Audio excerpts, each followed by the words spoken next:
The book I read is Mamba Mentality by Kobe Bryant.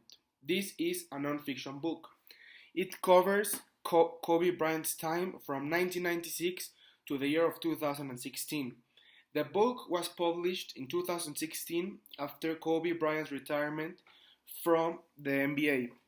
Kobe Bryant was a basketball player for the Los Angeles Lakers. The context of the book was the NBA in the 1990s. This is because before Kobe's time, the 1990s was a very competitive era, and Kobe mentions how he had to do certain things in order to get into this competitive era and be successful. The book is about Kobe's greatest moments in the NBA, told by him and by other NBA players of his time. This is not a biography like other athletes' books, due to the fact that Kobe wanted to tell the people his experiences on the court and not his experiences off the court. So this book is for us fans to realize what Kobe did on the court and his greatest challenges on the court. The two main themes I noticed in this book were leadership and passion.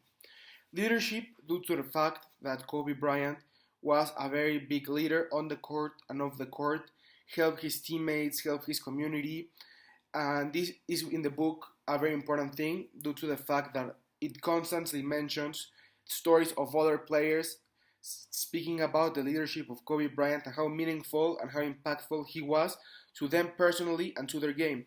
And Kobe Bryant had a lot of passion due to the fact that he played at the highest level for 16 years. He never gave up and he never let any injury bring him down. The main characters in this book are Kobe Bryant, Pau Gasol, his teammate who told a lot of stories in the book, and his coach Phil Jackson, who also told a lot of stories in the book. And the two main ideas were Mamba mentality, the mentality that Kobe Bryant lived on, and the winning mentality, which is basically a mentality to win at all costs. This book uses an informal tone due to the fact that Kobe Bryant wants to connect with his fans on a personal level. If you would have had a conversation with Kobe Bryant face to face about the times in his career, it will be the exact same thing as how it's written in the book. He wants us to fans to tell us a story like face to face, and for us on a personal level to know him better and connect with him like the great player he was. The style this book is written is an expository tone. This we can realize when Kobe stated this: I used to get my fair share of technical fouls. Still, I had a great relationship with the majority of the referees. That's due in large part to the mutual respect we had for one another. I always made sure to talk with them, build a dialogue and a rapport. That way, if I talked back or pointed something out, it often held within them. At least, I was better than if I only spoke with them than I was complaining. Page 30. We can realize this is an expository tone because he tells us the good parts, the bad parts of speaking with the referees and how he manipulated it in his favor.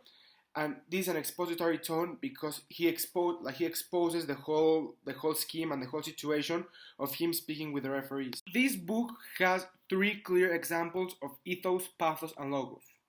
The example for ethos is the following. When Kobe states on page 13, the mindset isn't about seeking a result. It's more about the process of getting to that result. It's about the journey and the approach. It's a way of life. I do think that it's important in all endeavors to have that mentality. The example of pathos is the following. A lot of people say they want to be great, but they are not willing to make the sacrifice necessary to achieve greatness. They have other concerns, wherever they are important or not, and they spread themselves out. That's totally fine. After all, greatness is not for everybody. Page 16. We can see a clear examples of logos when Kobe states the following. I always felt like I started my day early. I could train more each day. If I started at 11, I'll get there in a few hours. Rest for 4 hours, then get back to the gym around 5 to 7. But after I started at 5 a.m. and went until 7, I could go again for 11 until 2 and 6 until 8. By starting earlier, I set myself up for an extra workout each day. Over the course of the summer, that's a lot of extra hours in the gym. Page 13. The two most important symbols in this book are a basketball and a plane. The basketball is because Kobe Bryant always had a basketball with him to train, to get his teammates better, and overall to be prepared. And the plane is a very important symbol on the book due to the fact that Kobe Bryant did a lot of his things, most important things on the plane, such as rehabbing and a lot of other things due to the fact that they were traveling all the time. The sequence of this book is Kobe Bryant's basketball career in chronological order. It starts with Kobe Bryant's rookie season and it ends with Kobe Bryant's last game, the book. The message this book trying to show us fans is the Mamba mentality. We'll get to this later in the video. The two most meaningful quotes were the following. This is right after I hurt my finger on December 11th, 2009. Gary was assessing, trying to gauge how bad it was. Pretty much right away, we went back into the bowels of the arena, had an x-ray, and Gary told me it was fractured. I said, alright, cool, now get me back out there. Gary looked at me like I was crazy. I asked him, is it going to get better? He said, no. Exactly.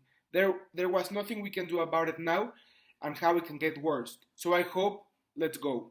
Page 31.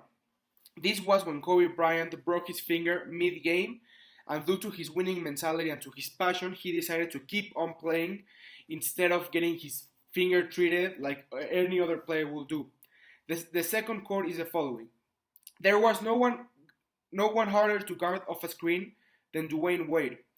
That's such a sweeping but a true statement, and had a lot forced into that skill. Mainly he had such a strong base and he could get so low to the ground that once he came off the screen and he was gone. He would just vanish. It was really hard for me and for our big men to guard him. Page 68. This was very meaningful to me due to the fact that Dwayne Wade is my favorite player of all time, and this is how much Kobe Bryant has respect for him and what Kobe Bryant believes of him and believes of his game.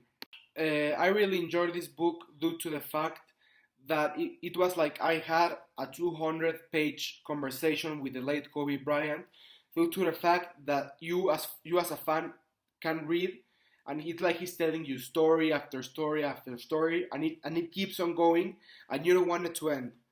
And also, a very important thing on the book is Mamba mentality. And I want to end this video with my opinion on Mamba mentality and what it is for me.